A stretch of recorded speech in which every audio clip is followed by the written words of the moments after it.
Halo penggiat tekno, selamat datang di Resam Tekno. Nah, pada video kali ini aku ingin unboxing sistem informasi lagi nih. Sebelumnya, kan aku udah unboxing sistem informasi akademis sekolah alias Yakat yang bisa teman-teman tonton lewat link di atas.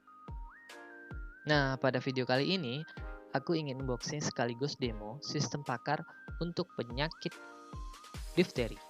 Sekedar pengetahuan untuk teman-teman, sistem pakar merupakan sistem informasi yang berisi pengetahuan dari seorang pakar sehingga dapat digunakan untuk membantu dalam konsultasi. Pengetahuan seorang pakar yang dimiliki oleh sistem pakar digunakan sebagai dasar untuk menjawab pertanyaan atau konsultasi tadi. Nah, biasanya sistem pakar ini digunakan oleh perawat atau dokter muda untuk membantu dalam proses konsultasi awal terhadap pasien. Kelebihan dan kekurangan sistem pakar bisa teman-teman lihat lewat tabel berikut. Nah, banyak sekali kan kelebihan dari sistem pakar tersebut. Oh iya, sebelum aku mulai dari video unboxing sistem pakar penyakit difteri, aku ingin kasih tahu bahwa aku menggunakan metode perhitungan Cartentia faktor untuk sistem pakar ini. Kalau teman-teman tertarik ingin melihat gimana perhitungan manualnya, sudah aku sertakan lewat link di kolom deskripsi ya. Ya udah, kita mulai aja unboxing sistem pakar penyakit difteri. Let's go. Nah, teman-teman, ini adalah halaman awal dari sistem pakar penyakit difteri. Biasanya kalau unboxing kita mulai dari login dulu. Nah, loginnya seperti ini, teman-teman. Aku bikinnya default admin biasa. Teman-teman, ini adalah halaman awal dari sistem pakar penyakit difteri tadi. Di sini aku ngeletakin informasi tentang data-data yang ada di sistem pakar ini, seperti jumlah penyakit yang ada 4, terus jumlah gejala ada 14, terus ada jumlah pasien yang ada 5. Nah, di sebelah kiri teman-teman bisa menemukan menu-menu seperti menu user, menu data master, pasien, diagnosa, dan logout. Nah, di sini kita mulai dari menu pertama. Di sini aku bikin menu user untuk bikin data user untuk login ke sistem pakar ini. Di sini teman-teman bisa tambah data user juga loh. Bisa nama, terus username, biasa ya password dan lain sebagainya. Terus teman-teman bisa hapus. Di sini aku nggak bikin edit ya, karena kemarin kebutuhan dari sistem ini kemarin dia nggak butuh edit juga, cuma butuh hapus katanya. Ya udah, aku cuma bikin opsi hapus aja di sini. Nah, di sini jadi teman-teman usernya bisa banyak di sistem pakar ini. Kenapa? Karena kan ada nih user untuk pakarnya kan yang nantinya bakalan kayak dokter spesialis difteri. Nah, dokter spesialis difteri itu kan yang nanti ngemasukin data-data basis data yang ada di data master. Nah, ntar kalau misalnya perawat atau dokter muda, ya ini untuk menggunain dari sistem pakarnya, nanti masuk ke diagnosa aja. Makanya aku bikin bisa bisa tambah user banyak gitu. Nah, terus aku lanjut ke menu data master. Di menu data master itu ada 3 submenu, teman-teman. Submenu pertama itu gejala. Nah, gejala tadi kan ada 14 ya. 14 ini teman-teman bisa tambah loh. Nah, kebetulan dari pakarnya sendiri untuk penyakit difteri itu hanya ada 14 gejala. Mungkin ntar bisa ditambahkan untuk biar basis datanya lebih luas lagi. Nah, untuk sistem pakar itu setahu aku semakin banyak basis data yang tersimpan di sistem pakarnya, maka keakurasian dari diagnosa sistem pakar untuk sebuah penyakit itu semakin tinggi, karena data dari basis data itu semakin banyak. Karena kan sistem pakar sendiri itu ngediagnosa mengambil sebuah data, entah itu data dari riwayat diagnosa, entah itu dari data-data dari pakar itu sendiri. Nah, seperti itu. Nah, di sini lanjut ada di submenu kedua itu ada menu penyakit. Nah, di penyakit sendiri ini juga bisa ditambah, teman-teman. Terus opsinya bisa diedit dan bisa dihapus. Nah, di sini ada 6 kolom ya. Ada nomor, ID penyakit, terus nama penyakit, terus ada deskripsi. Nah, deskripsi ini penting ntar waktu diagnosa, teman-teman. Terus ada gambar. Nah, kita lanjut ke rule. Nah, yang paling penting di sistem pakar itu adalah rule-nya, teman-teman. Nah, di sini teman-teman sebagai contoh itu kalau teman-teman tahu akan perhitungan quantitative vector, atau yang belum tahu bisa teman-teman lihat ntar untuk perhitungannya itu udah aku sertakan itu di kolom deskripsi ya, bisa teman-teman download. Nah, di sini rule-nya tuh contoh ada rule 1. Rule-nya nih ada kalau nggak salah ada 4 rule. Nah, ya kan ada 4 rule karena kan di sini penyakitnya ada 4, jadi rule-nya ada 4. Untuk rule 1 itu gejalanya ada demam, terus ada suara parau, terus ada sakit kepala, itu ada selaput putih, terus ada sakit tenggorokan. Nah, dengan rule 1 itu dengan gejala yang 5 tadi, kata si pakarnya itu adalah difteri saluran napas dengan nilai quantitative faktornya 0,8. Terus sebagai contoh yang lain ada rule 2, itu ada dua gejala selaput putih dan pilek, itu difteri hidung penyakitnya kalau gejalanya seperti itu dengan nilai quantitative faktornya itu 0,6. Nah, dari rule ini ntar dapatlah hasil dari diagnosa. Nah, teman-teman juga bisa nambahkan rule-nya loh. Di sini sudah aku bikin. Nah, teman-teman contoh, teman-teman mau nambah rule 5 contohnya. Terus teman-teman pilih nama penyakit untuk rule 5 ini apa? Misalnya difteri hidung. Terus teman-teman bisa tambahkan, misalnya tadi kan untuk rule 1 kan difteri saluran nafas itu ada 5 gejala. Nah, teman-teman tambahin aja nih 5 gejala. Nah, itu 1, 2, 3, 4, 5. Nah, teman-teman tambahin aja penurunan berat badan, terus masukin nilai CF-nya berapa. Terus misalnya sakit tenggorokan, nilai CF-nya berapa dan lain sebagainya. Terus teman-teman simpan deh.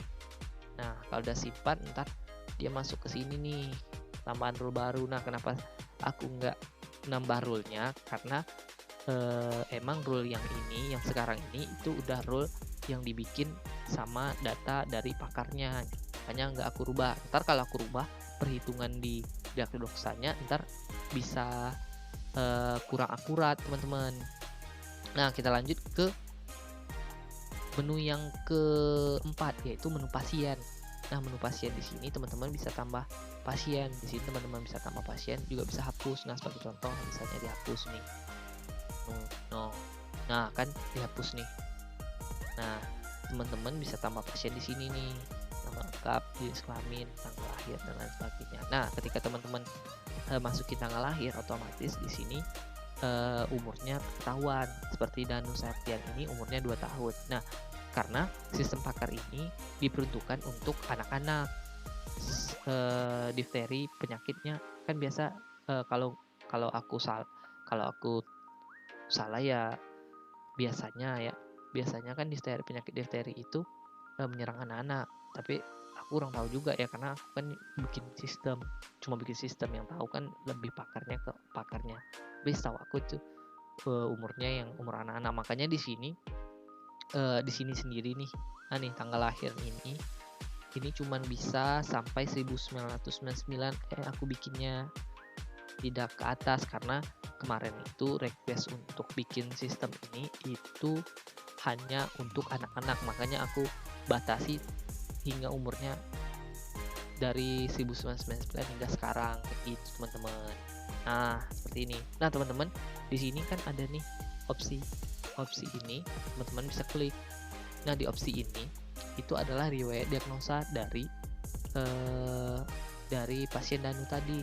Nah, di sini kan ada nih riwayatnya nih, tanggal konsulnya tanggal 2019, terus nama penyakitnya ini, terus nilai hasil CF-nya ini. Nah, teman-teman kalau misalnya mau diagnosa lagi dengan data pasien tadi, itu tinggal mulai diagnosa, terus diagnosa deh baru. Nah, lanjut ke menu yang paling utama dari sistem pakar ini, selain menu data master tadi, paling utama teman-teman. Nah, di sini teman-teman bisa mulai diagnosa di sini. Nah, di sini juga teman-teman bisa tambahkan nama pasien baru. Selain dari sini, dari menu ini, teman-teman juga bisa nambahkan nama pasien baru dari sini nih. Nah, karena kita udah ada pasien-pasien lama, kita pakai pasien lama aja ya. Nah, kita pakai pasien lama sebagai contoh, kita pakai Joko Anwar aja deh. Ya, pakai Joko Anwar aja deh, mulai diagnosa deh.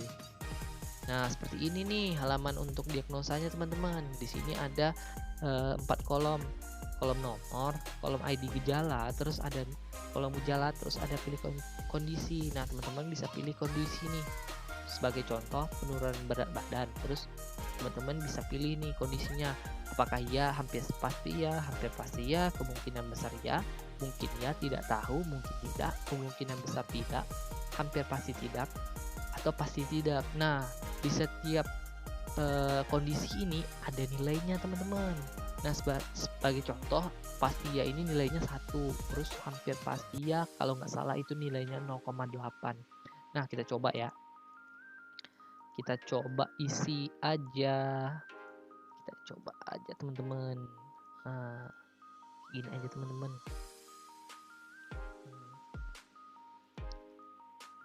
Ya, kayak gini aja kita isinya. Oke, kita anggap kita ini dokter muda deh. Ya, kayak gitu tuh. Si Joko Anwar ini ya penurunan badannya pasti ya, demam pasti ya, kayak gitu deh kita isinya. Setelah kita pilih kondisinya teman-teman, kita klik simpan dan lanjutkan. Nah, ketika simpan dan lanjutkan itu proses dari AI-nya, Artificial Intelligence, untuk mengakses data dari data master tadi untuk melihat apakah pilihan kondisi yang pasien baru ini apakah sama dengan rule yang ada di data master tadi teman-teman. Nah, perbandingan ini dengan perhitungan CF-nya nanti ntar keluar hasil diagnosanya seperti apa. Nah, hasil diagnosanya seperti apa nih teman-teman, kita lihat ya, apakah dia penyakit 1, 2, 3, atau 4. Simpan dan lanjutkan. Nah, nih seperti yang aku bilang tadi, nilai pastinya 1, terus hampir pasti ya itu 0,8 teman-teman, tidak tahu 0,2. Nah, nilai-nilainya ada nih teman-teman. Nah, seperti ini nih.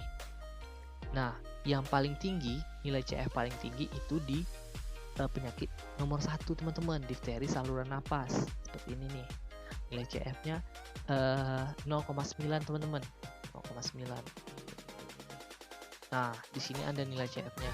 Nah, nilai paling tinggi itu diasumsikan sebagai penyakitnya teman-teman. Nah, sebenarnya nih nilainya nggak setinggi ini teman-teman, karena kita acak-acak tadi seperti ini, makanya nilainya jadi seperti ini. Seharusnya nilainya nggak seperti ini, karena kan difteri itu kan biasanya gejalanya tuh hampir sama tuh, mirip-mirip kayak gini nih. Mungkin kan acak-acakan, mungkin jarang juga orang difteri gejalanya kayak gini teman-teman. Variasinya nggak kayak gini seharusnya, makanya itu nilainya seperti ini teman-teman, 99 gitu. Kalau misalnya kita masukinnya dengan gejala yang benar, itu hasilnya pasti kadang cuma ada 1 atau 2 yang muncul teman-teman penyakitnya. Nah, karena ini aku ngacak-ngacak tadi ya, makanya kayak gini nih teman-teman hasilnya. Nah, di sini langsung ketahuan tuh dia tuh penyakitnya difteri saluran napas. Gambarnya seperti ini, yang tadi di gambar penyakit, terus ada ininya teman-teman, deskripsi penyakitnya teman-teman. Nah, jangan lupa selesai diagnosa, klik selesai diagnosa. Kenapa? Dengan klik ini riwayat dari diagnosa ini akan tersimpan di menu riwayat diagnosa teman-teman. Ini teman-teman. Nah, tersimpan di sini. Nah, kita lihat teman-teman di akhir. Nah, ini nih yang di akhir nih. Nih, yang tanggal tadi nih 2020. Nih, tanggal ini. Yang mana ya? Yang tadi ya. Yang dia 0,99 kalau nggak salah. Yang di sini nih kayaknya. Nah, di sini. Karena tadi aku udah banyak tadi tanggal konsulnya tadi kan, karena kita acak-acakan dari ininya, hasil acak-acakan dari gejalanya. Nah, teman-teman di sini ada opsinya, teman-teman bisa print. Nah, bisa print dari hasil dari diagnosa tadi teman-teman. Nah, oke. Semoga dengan adanya video unboxing sistem pakar penyakit difteri ini bisa membantu teman-teman yang ingin mengetahui bagaimana sih proses dari sistem pakar tersebut, dari mulai input basis data seperti tadi, terus proses diagnosanya seperti apa, hingga mendapatkan hasil diagnosa. Nah, untuk teman-teman yang tugas akhirnya mengambil judul tentang sistem pakar, mungkin video ini bisa jadi referensi teman-teman nih. Nah, untuk teman-teman yang ingin demo langsung bisa kunjungi link di sini ya. Nih, aku sertakan link nih, udah aku upload, udah aku posting, bisa teman-teman coba nih. Ini kan aku demo ini di videonya. Nah, kalau teman-teman ingin nyoba sendiri dengan gejala-gejala yang benar, teman-teman bisa kunjungi link di sini nih. Untuk teman-teman yang ingin source code-nya, aku kasih gratis deh, asalkan untuk mengembangkan dan pengembangan dan tugas akhir teman-teman. Ya, untuk teman-teman yang ingin source code dari sistem pakar penyakit difteri ini, teman-teman bisa kontak aku lewat email yang ada di kolom deskripsi di bawah ya. Oke teman-teman, kayaknya sampai di sini aja video ini. Sebelum itu kita coba menu terakhir yaitu logout. Iya. Nah teman-teman, jangan lupa like, comment, and subscribe ya, agar aku bisa unboxing sistem informasi yang lain supaya bisa jadi bahan referensi teman-teman semua. Oke, goodbye, ciao.